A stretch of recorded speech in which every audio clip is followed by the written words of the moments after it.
Assalamualaikum, salam sejahtera. Terima kasih kerana telah memilih channel ini. Jangan lupa tekan butang like, komen, subscribe dan share untuk Najib dedahkan bagaimana Mirzan dan Moghzani mendapat berbilion-bilion daripada Tun M.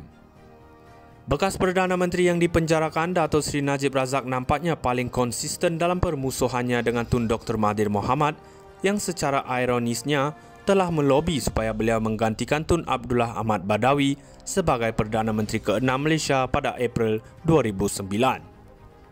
Bagaimanapun, bekas Perdana Menteri dua kali itu juga yang pada Mac 2016 selepas keluar UMNO bergabung tenaga dengan kira-kira 58 pemimpin awam mendesak Najib berundur berhubung skandal yang dikatakan Satu Malaysia Development Berhad, 1MDB, sebelum akhirnya menyamannya. Budak mata biru sekali sehingga dikagumi ramai rakyat Malaysia ketika itu.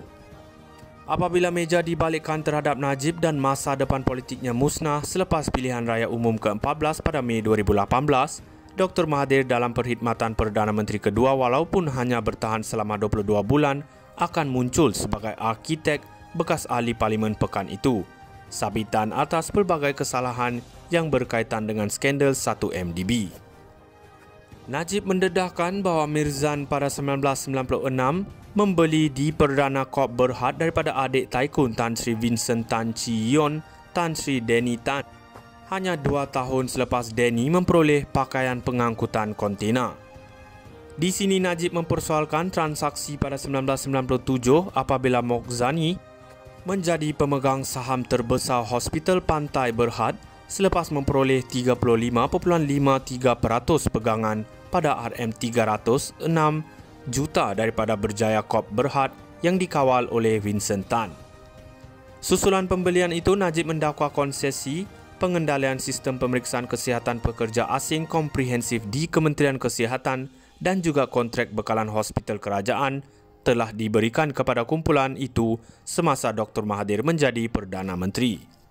Seterusnya, Najib mendedahkan bagaimana kumpulan kencana yang ditubuhkan oleh Moghzani hanya setahun sebelum ia dianugerahkan lesen fabrikasi struktur luar pesisir utama daripada Petronas pada 2002.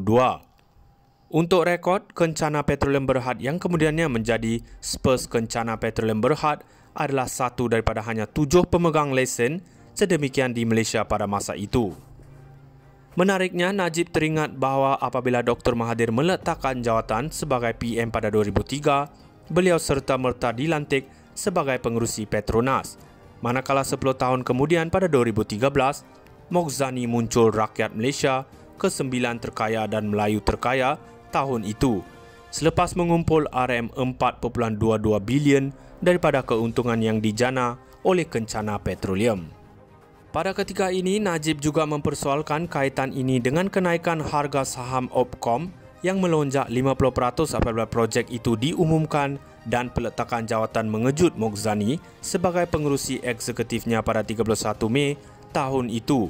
Manakala Mukhriz yang ketika itu menjadi Menteri Besar Kedah mengurangkan pegangannya kepada 21.685% selepas melupuskan 2.57 juta saham pada hari itu.